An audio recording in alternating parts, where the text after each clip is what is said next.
Okay, everybody awake? I suspect we'll have people trickling in all through class along the spectrum of I overslept a little bit to I forgot to change my clock, but that's fine. So we are wrapping up the minor prophets today, and we will be.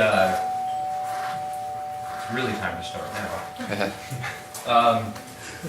And so I want to try to tie together some of the things we're seeing in the minor prophets and sort of explain why we jumped straight from the beginning of the Old Testament to the end.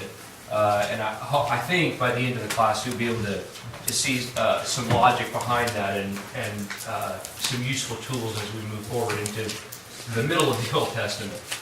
So our objectives for today are to be able to list three characters from prophecy whom the Jews of the first century were anticipating in a messianic context. That's part of tying all of this together and setting the stage for the middle of the Old Testament. To name four important messianic images from the book of Zechariah, and to explain the importance of the minor prophets in general and Zechariah in particular to the cohesiveness of the messianic image of the Old Testament. We'll review these at the end and we'll see how we do. So if you remember from the first class, we talked about these periods of messianic prophecy, which are really only separate in terms of how the picture of the Messiah in prophecy is developing. It's not like, somebody in the divided kingdom woke up and said, okay, it's time to change our view of the Messiah. But as God's revelation came, and we look backwards through it, I think we see these kind of three periods, three points of clarity in the overall picture. So by the time we get to the minor prophets here at the end, most of the major images have been introduced. You can see that in this chart. And the emphasis, especially from our perspective looking backwards, is going to be on connecting the dots and filling in the details rather than on introducing brand new images. You also see, a little bit of an aside, in the prophets, you see things that formerly had been types or foreshadowing brought into focus as prophecy and given more meaning and detail. But for most of the images and prophecies in the minor prophets, the image has been introduced somewhere else. We'll look at king and prophet and the victorious sufferer today, all of which are introduced back in Genesis, as we have seen in the first two classes, but now are being expanded on in order to help Israel be prepared for the coming of the Messiah. And it's important I think I said at the beginning, to sort of try to understand what the original readers would have understood these prophecies to mean. But it's also important, I think, to understand what the Jews of Jesus' time would have been looking for in the Messiah. Because that helps us understand why Jesus says the things he does, why he explains prophecy the way he does in the New Testament, and the apostles as well in the book of Acts. So let's talk about that for just a second. When the Jews looked backward through history, through prophecy, they saw three key characters of the person of the Messiah. The first is the king. That's the word Messiah, the anointed one. This was the descendant of David who was going to sit on the throne and reign over God's people from a restored Jerusalem. And you know some of the prophecies about this. I tried to pick the ones that are kind of specifically and obviously about each of these three characters and not sort of vague and then applied to them later. So, for instance, Micah 5, we talked about that one last time, right? That in Bethlehem this king would be born and he would rule over the peoples. That's very clearly the point there in Micah 5. One of the ones we didn't get to talk about last time that I wanted to look at just briefly is Amos chapter 9, verses 11 and 12. And this is a prophecy about the reign of the Messiah and his kingship. In that day I will raise up the fallen booth or tabernacle or shelter of David, and wall up its breaches. I will also raise up its ruins and rebuild it as in the days of old, that they may possess the remnant of Edom and all the nations who are called by my name, declares the Lord who does this. Now what's interesting about that one is that it's clearly messianic. I mean, it talks about David. Even in the original context, people would have understood he's talking about the Messiah, this anointed one. But in Acts 15, James applies this to the church and to his sort of work in the world. And that's not surprising. I mean, it's clearly about the Messiah reigning over the nations. You know, it says that explicitly. What is interesting to me is the translation. If you look in Acts 15, this is the conference at Jerusalem, and James says, so James is going to sort of prove from Scripture that the Gentiles are supposed to be equal members, equal citizens in the kingdom.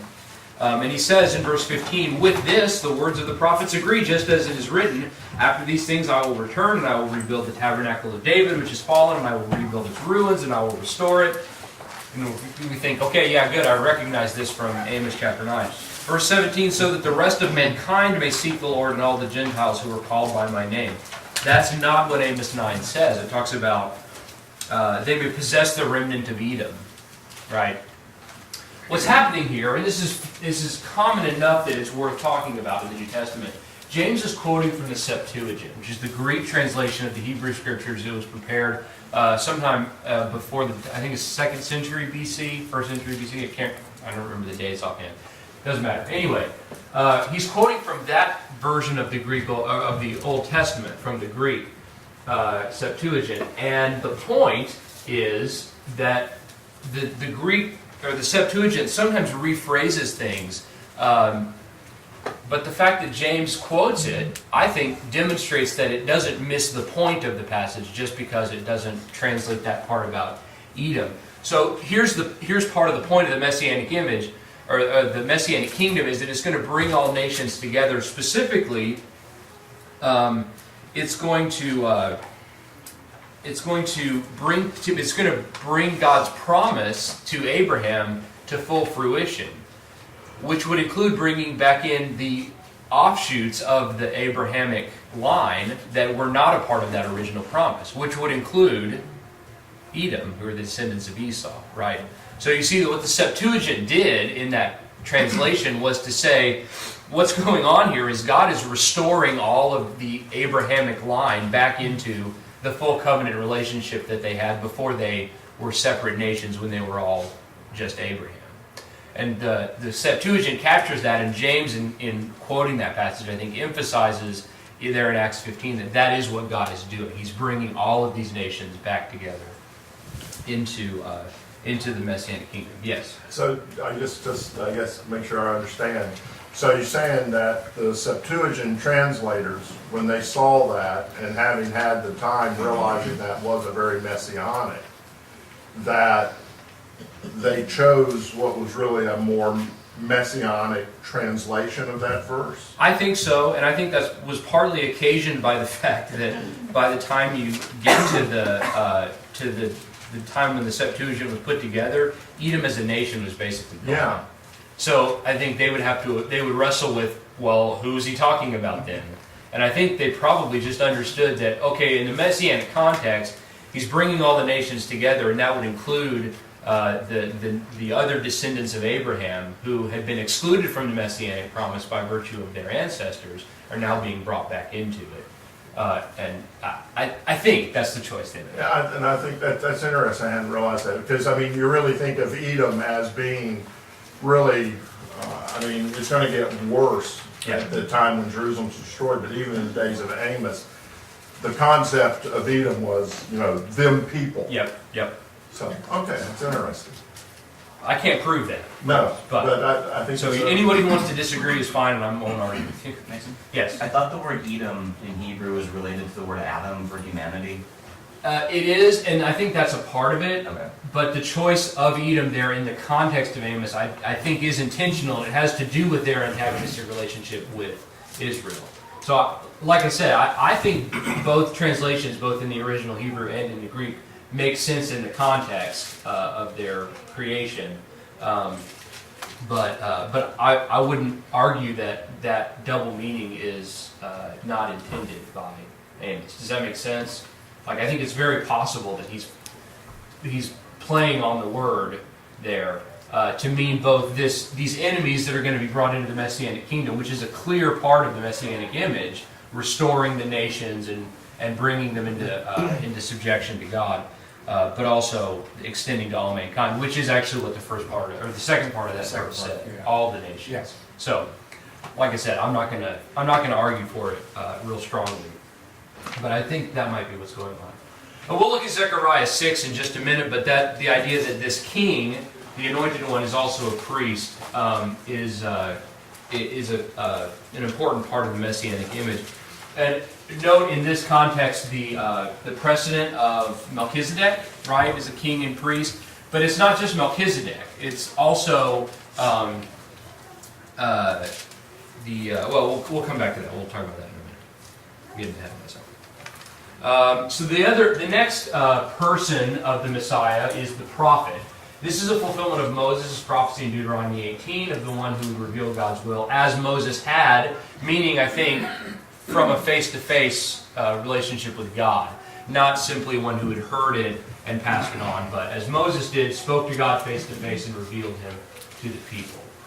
And that's the context of the promise that Moses makes in Deuteronomy 18 is, remember, you said you didn't want to listen to God directly, so I had to go talk to him. And God's going to send someone else like that.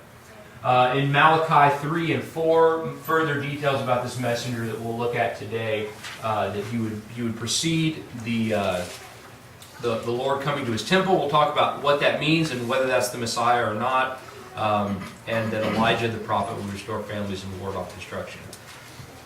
By the way, like I said, we'll talk about that. Some interesting things going on in Malachi. And then the third person that they would have been anticipating is the sufferer, or we sometimes call him the suffering servant.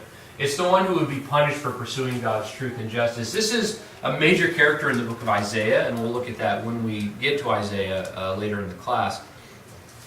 But there are other images that are kind of fit this mold in the other prophets, but it's really not until you get to the time of Christ that the idea of the sufferer in Isaiah, who is clearly messianic, is expanded to include the other sufferer people, the other sufferer images in some of the other prophets. And so, for instance, in Luke 24, Jesus says, all of the scriptures said that the Christ would have to suffer.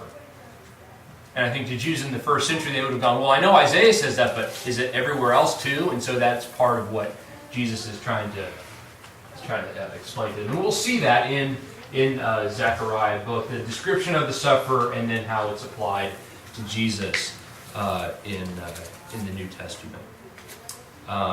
So, the advantage of studying the last prophets first, I think, is that we see these images, and some others we'll look at today, very clearly, because they're fully described for us. This is like the clearest image we have of them in the minor prophets. So we've seen the kind of the vague, shadowy beginnings in Moses, and now we're going to look at the really clear, obvious descriptions of them in the last books of the Old Testament. And I think doing that, those signposts at the beginning and end, will make it easier for us to find those images as they occur in more or less vague descriptions in the books in the middle. So that's kind of the logic for organizing the class this way. It makes it easier for us to look for them in a more subtle form in the texts in between. So that's what we're doing. Now, one quick point about these three persons. It was not clear to Jews of the first century, before the time of Christ, and even after, that these were going to all be one person. And in fact, if you read the history of the Jewish people in for instance, the Maccabean period, they would appeal to passages like these to prove or reject someone's claim to be the Messiah. So, for instance, when the Hasmoneans claimed the throne, as they claimed to be the messianic lineage, people said, yeah, but you're not born in Bethlehem, so you can't be the Messiah, right? So they understand that these passages are about the Messiah. They're anticipating these three characters, but they don't necessarily understand that they are going to all be one person. There are some people who kind of say, well, yeah, the Messiah is going to suffer, and the king should also be a prophet and some other things. But the idea that all of this is talking about one person is something that was not fully clear to them, and that was a large part of Jesus' message. Yes, the Messiah must suffer at the hands of unrighteous men before he comes into his glory. And we'll see some of that wrestling as we get into Zechariah in particular.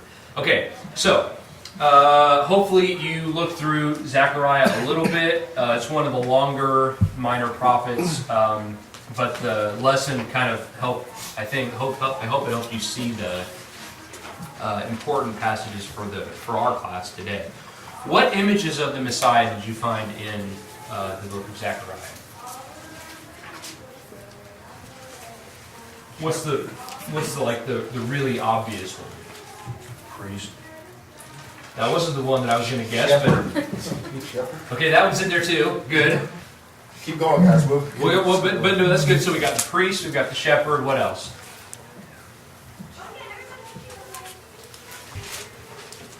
King. The king. And there's one more. God calling all nations together again. Okay, that's certainly a messianic element that is present in Zechariah, but I'm looking for an image of the Messiah. Branch. The branch. That's the one I wanted to start with. That's the one that's kind of unique to Zechariah. It isn't unique to Zechariah. What is unique about it in Zechariah, I should have said, is that he takes this idea of the branch and begins to tie these other roles into that image. So it's a reintroduction of an established character from Isaiah and Jeremiah. This one who would be a descendant of David. Isaiah says, he grew up like a shoot out of dry ground. And this branch will grow from humble beginnings to do great things. So in Zechariah 6:12, we have a man whose name is Branch. He will branch out from where he is, and he will build the temple of the Lord. We'll talk about that a little bit more in just a second. But the idea of branching out from where he is means he didn't sort of grow up in a place you would expect a king to. He sort of branched sideways into it, which is not a statement. It is really a statement of the humble birth of Christ more than like he wasn't the Messiah and then he grew into it or something like that. We have to be careful about reading too much into these images. But so that's the character. But here's the thing about Zechariah, as I've already said, he doesn't just say, here's the branch again. He actually says, here's the branch, and the branch is also the priest. So in chapter 3, when the branch is first introduced, is in the context of this vision of Joshua the high priest who stands before the Lord bearing the sins of the people, these soiled garments, and the angel tells the other attendants to take the robes off and put festal robes on. They'd be the priestly robes that were appropriate for a day of festival. Specifically, I think the Day of Atonement is what's in mind here. And one commentator says in verse 5, when it seems to be pretty clearly Zechariah who says, let them put a clean turban on his head. Zechariah gets so fired up with this atonement that's going on that he can't resist saying, he's got to wear one of these too, So he's got the high priestly robes on, and Zechariah gets so excited. He's like, give him the hat, give him the hat, give him the hat. And so they do. Which is, I think this is a good lesson for us to be that excited about atonement as well. But this branch, who is the priest, is the fulfillment of the type of Joshua. So in verse 8, that Joshua the high priest and you and your friends who are sitting in front of you, indeed they are men who are a symbol, for behold, I am going to bring in my servant the branch. So they represent the branch and the work he will do. He will be the means of defeating the accuser, Satan, verse 2. And this is significant, the work of atonement will be accomplished in one day.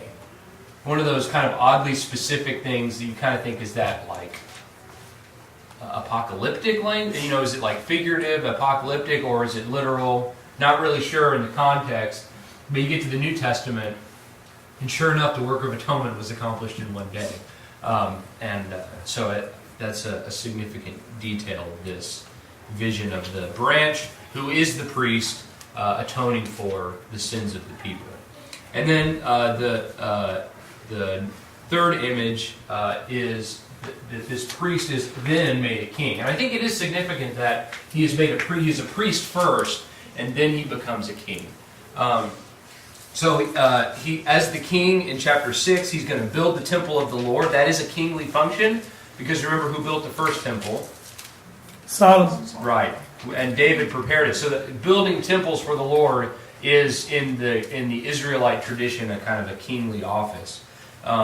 He's going to rule on his throne, verse 13. A kingly thing to do. And it actually says in verse 13, thus he will be a priest on his throne. And so these two roles are being blended together. And note in this context, the precedent of Melchizedek.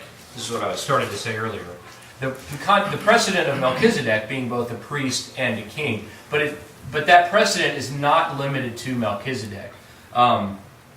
There are other examples of the king functioning in an intercessory role in Israel's history. Specifically, David. You'll remember this is kind of the most obvious one, or the one we know the best too. The plague, when David decided to go count the men of Israel, and he went out and offered a sacrifice at the threshing floor of Aruna.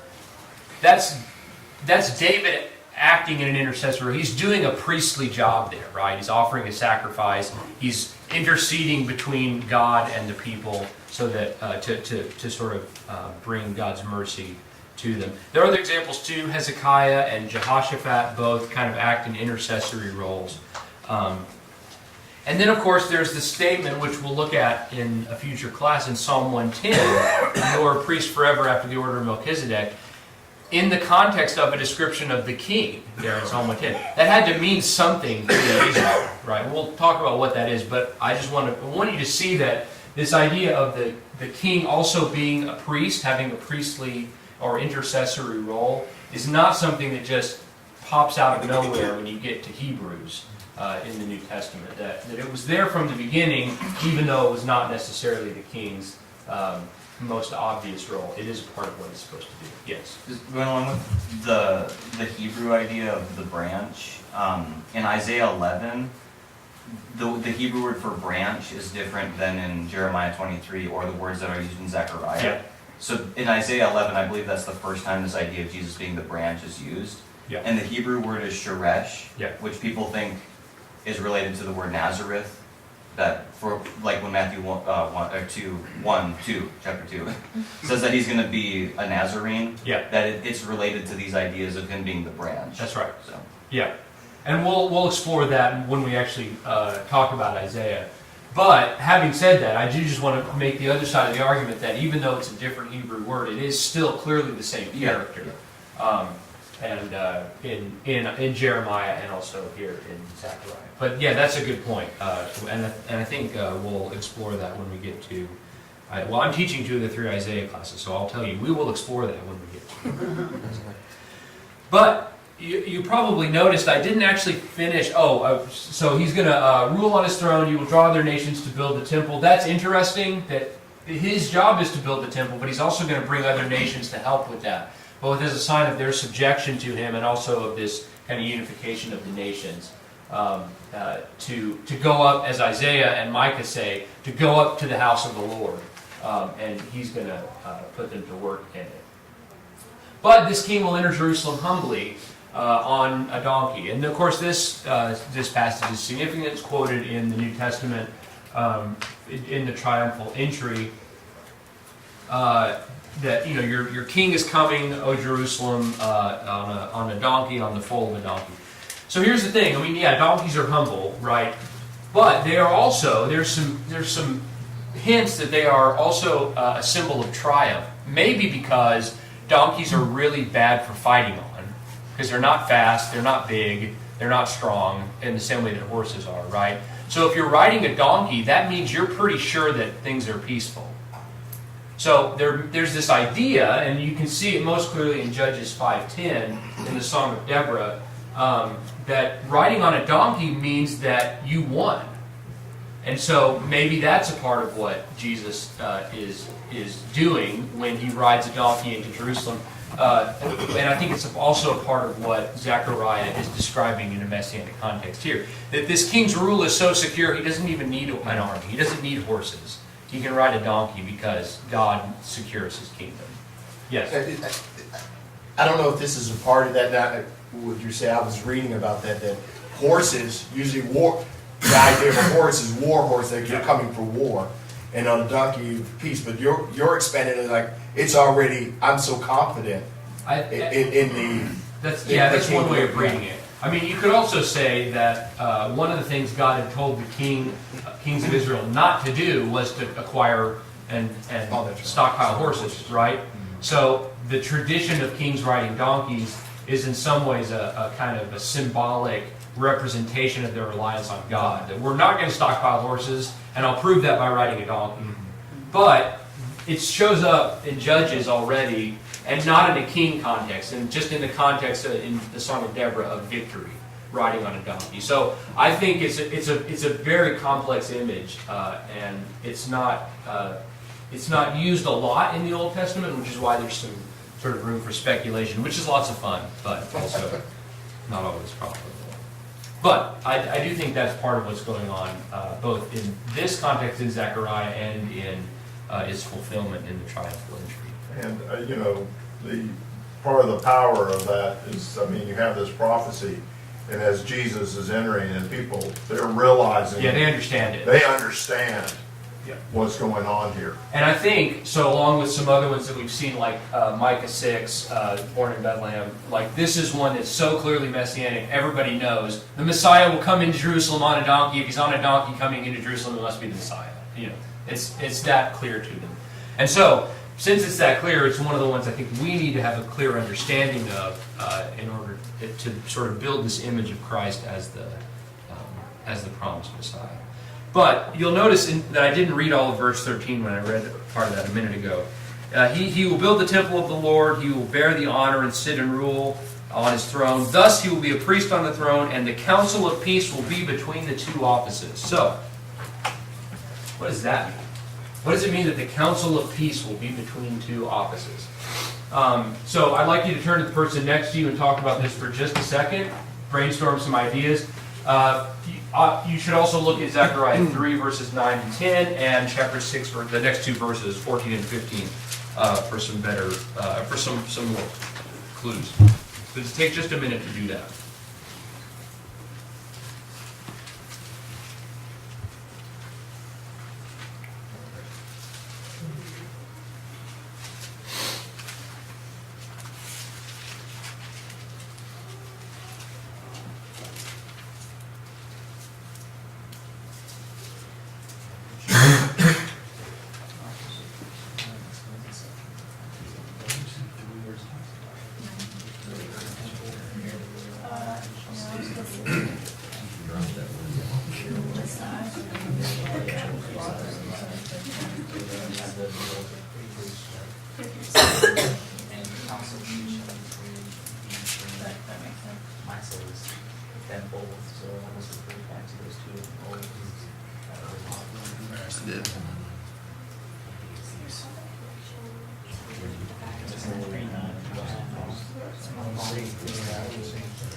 Okay, I heard somebody say that makes sense, so clearly somebody's got an answer. Let's find out. So whoever was the recipient of the "that makes sense" comment is now obligated to tell us what they found. Larry's looking at Barry. Barry, do you have an answer? No, clearly was not me. She's the one with all the wisdom. We discussed nothing. Okay. Thanks for acknowledging your lack of participation. Still pretty easy to thought, understand. He said Jew and Gentile, Gentile, bringing those two together. but I didn't say that made sense, so. So how is, the two offices would be Jew and Gentile? Right. Okay, I think in the context, the two offices are the priesthood and the kingship, right? That's what I told Barry. That's why I voted for you. All right, but what do you think is going on? Yes. Is it the two tribes? Because Jesus was from David's tribe, which was the tribe of Judah, but the priest had to become from the tribe of Levi, and that threw a massive monkey wrench. So that is certainly a part of the kind of uniqueness of this king, right? Is that he is blending together these two offices that had been the specific obligations of two very different tribes, Church right? and state. I think that's a part of the background. What we're interested in, maybe I haven't made it clear, is what is Zechariah saying is the result of this king's reign, that when he says the council of peace will be between two offices? I didn't get it. That makes sense. But what I was thinking of was, for there to be peace, you need both the priest and the king. One forms that reconciliation or that bringing together of the two parties, God and man, and then you have the king to then rule over that and to then maintain that peace moving forward. So the two offices bring together that peace. And so what happens when both of those offices are the same person, or done by the same person? Extra piece. What? I said extra piece. Yeah, super peace. It's even easier because you don't have disagreements about like unity, what's the, which yeah, is exactly, easy. right? Yeah, I think that's exactly right. So the best way to have peace is for the king and the priest to be the same person. The king, this is what David is pointing out, the king destroys all the enemies who surround the nation by God's help, making peace in the land. That's what verse 15 is about here in chapter 6, right? Those who will far off will come and build the temple, and that all the nations around are going to be in subjection. They are actually going to come and help to worship God. But the priest destroys the ungodly influences out of the land and offers atoning sacrifices, making peace with God. In chapter 3, they will remove the iniquity of the land in one day, right? And what's the result of removing the iniquity in the land is peace in the land. In that day, declares the Lord of hosts, every one of you will invite his neighbor to sit under his vine and under his fig tree. So you have peace with God, peace with those around, and it results in peace in the land for everybody. So I think, David wins. But I think that's what Zechariah is promising here, that because those two roles are occupied by the same person, they are in perfect agreement with one another, and that peace is as perfect as it will ever be. The thing though is that if you look under the old covenant, it was set up that those were two very different roles. That's right. But that this new covenant, which fortunately we have good explanation of that in the New Testament, that hey, this has to be a new covenant, that they then come together. So, but I think that's also why it's important that there is that precedent, not just of Melchizedek the person, but also of the kings of Israel acting in an intercessory role, to kind of foreshadow and say, hey guys, like this shouldn't have been that big of a surprise. It is a change, which the Hebrew writer makes very clear, and that was a shock, but it's not that big of a surprise because there are other people who were kings who functioned in this role. Well, I was as thinking, well. the point that he made about Jesus as far as being a priest, he said, well, the connection there is about the covenant. Say, where he couldn't have been, it's not talking about this old one. Right, exactly. So it had to be because of this new one, because of the old one he couldn't have been. So he is confirming, and at the same time saying that there is something new and different. That's right. Okay, so we've talked about the king in Zechariah. Now let's talk about the next person of the Messiah, the sufferer. one of the features of the later prophets like Isaiah, Micah, Daniel, Zechariah, and Malachi, is that they are much more explicit in their messianic prophecies. They're very clearly saying this is about the Messiah or his kingdom, and it's only about that. It's not about Israel, and there's no king in Israel at this point. So any points about the king are clearly not a description of the physical king of Israel. They have to be talking about somebody else. And that does make it a little bit easier to read, which is nice because Zechariah is one of the hardest books in the Old Testament. Which, by the way, if you disagree with any of my interpretations of Zechariah, you're probably right. So I'm not going to argue with you. There are some things I think that about the sufferer that seem pretty clear in Zechariah. So there's this really interesting image in chapter 11. Zechariah sees himself as an unjustly treated shepherd. And I use that word advisedly, sees himself, because it's not clear whether he's actually doing this in the mode of, some of the prophets who were commanded to go out and, eat this way or lay on your side or, go get a pot and break it. It's not clear whether he's told to go do this physically or if he just sees a vision in which he is a shepherd. There's enough weird things going on that it could be a vision, but there's also some things that seem to be saying this is a public demonstration. So, again, whatever you want to think about this, I'm not going to disagree with you, but it's anyway, the point is, he sees himself in reality or in a vision as an unjustly treated shepherd over a flock that's doomed to be scattered and whose owners and shepherds don't care about them and abuse them. They basically say, well, they're going to be killed anyway, so let's just treat them however we want. But Zechariah goes out and cares for the flock. He even cares for the weak and the sick, verse 7. Verse 7 is an odd verse. I'm arguing that it's saying that he cares for all the flock, even the weak and the sick. But eventually, it becomes clear that God's favor has been removed from this flock, and Zechariah says, well, there's nothing that I can do about that. And so he abandons his post. And he kind of shows that God's favor has been removed by breaking his shepherd's staff, which he has named favor, which helps us understand that God's favor has been removed. That's a handy signpost. So then he receives his wages. He goes to the owners and says, pay me what I'm worth. And they give him his wages, 30 pieces of silver. Now that's significant because that's the price of a slave who's been gored by a bull, not the price of a shepherd who's taking care of a flock. You can go look at Exodus 21:32 for that. So in other words, they're saying, we're going to pay you, the minimum we can get away with for the work you've done. It's a sign of their disfavor towards him, their disdain for the work that he's done. And so God says, and actually I love this. There's one of those where you're like, okay, that's clearly sarcasm. In 11, 11:13. Then the Lord said to me, throw it to the potter, that magnificent price at which I was valued by them. Sarcasm.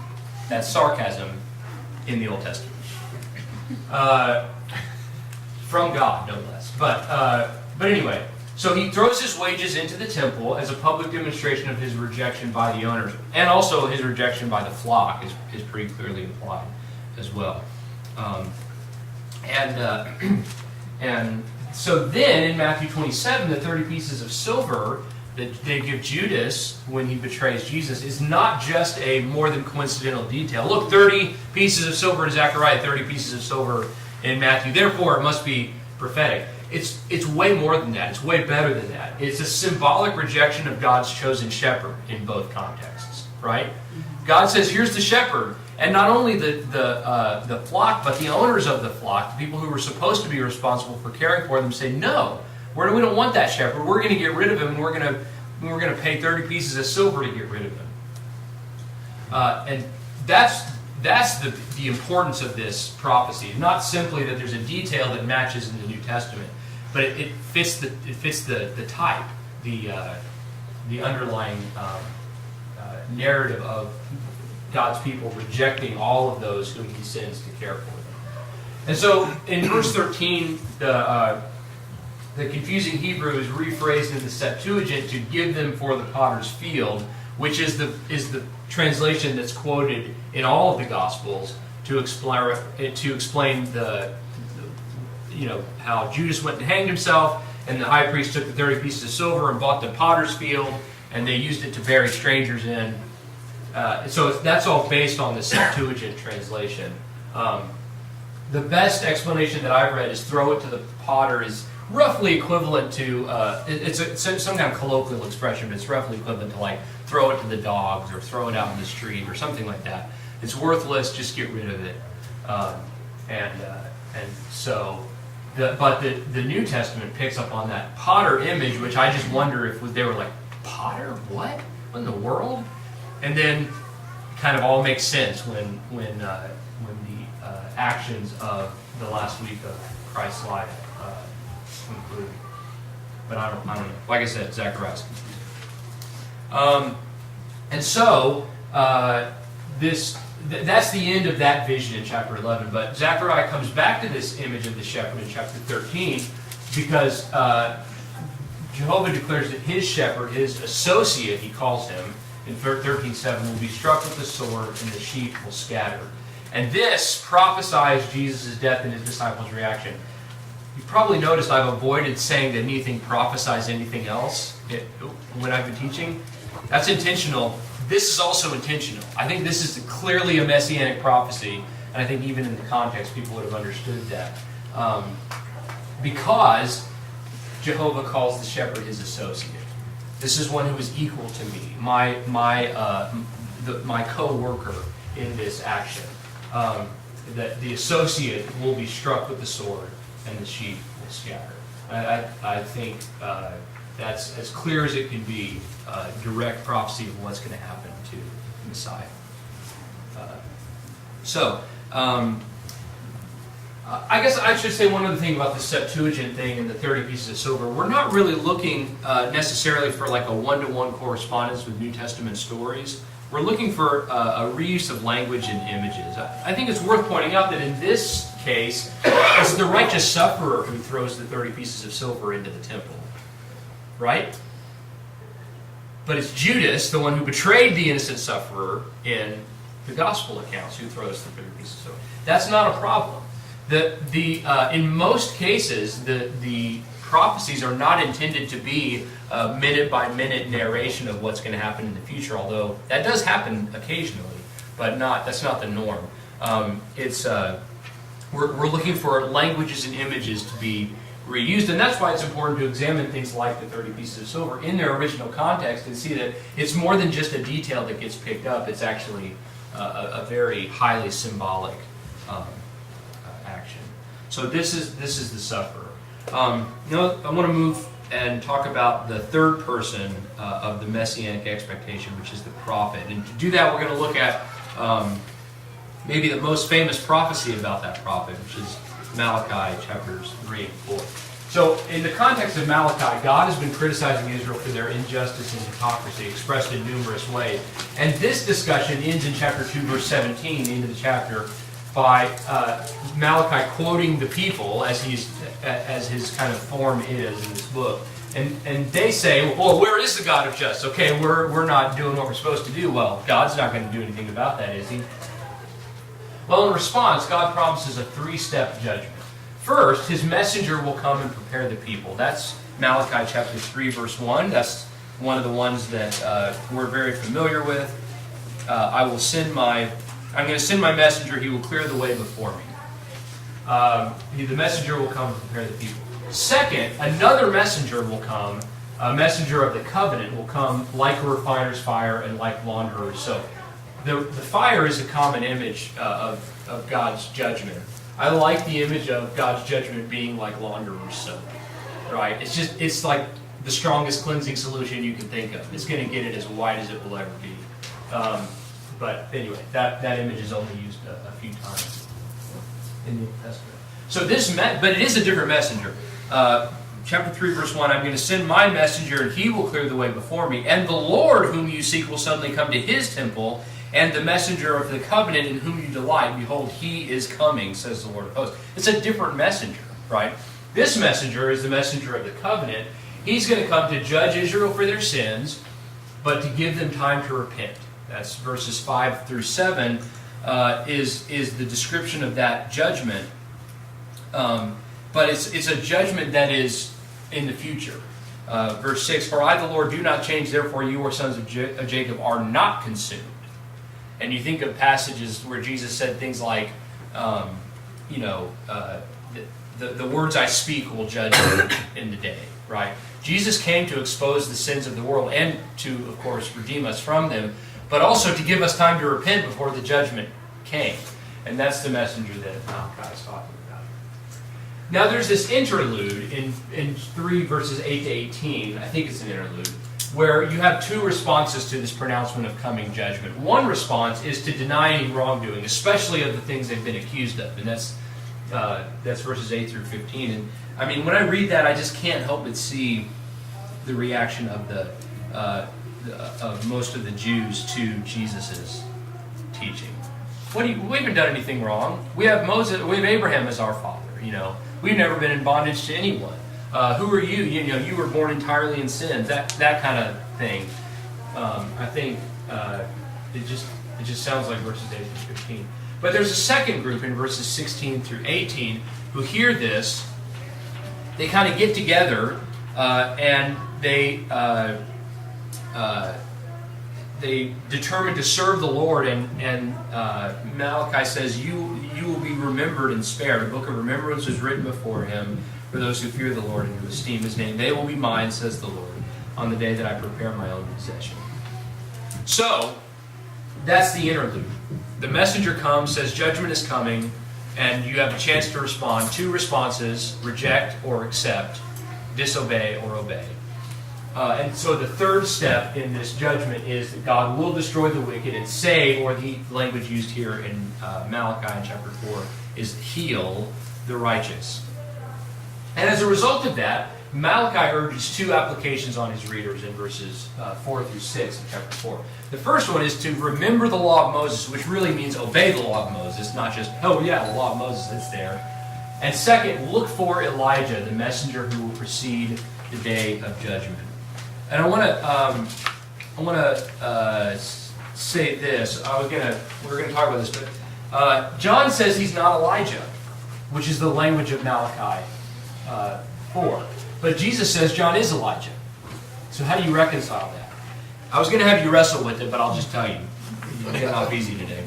The Jews in John 1, where John says he's not Elijah, seem to be operating under the assumption that the Elijah of Malachi 4:5 was the Elijah of 1 Kings, literally reincarnated. That Elijah would come back to life, and that was the sign that the Messiah was coming. John's saying, I'm not Elijah. Not that I'm not the Elijah, but that I'm not Elijah reincarnated. It was more important for John to do his work of preparing for and identifying the Messiah, which is what his job was described as being in Malachi 4:6, than to clarify exactly how to understand Malachi 4 verse 5. Jesus, however, did clarify that understanding in the context of his work of judging and giving people time to repent, to say, no, John was Elijah, he came, and they did to him whatever they wanted, just like they will do to me, to bring judgment on themselves. Okay, so next time we will pick up with the major prophets. Thanks for your attention.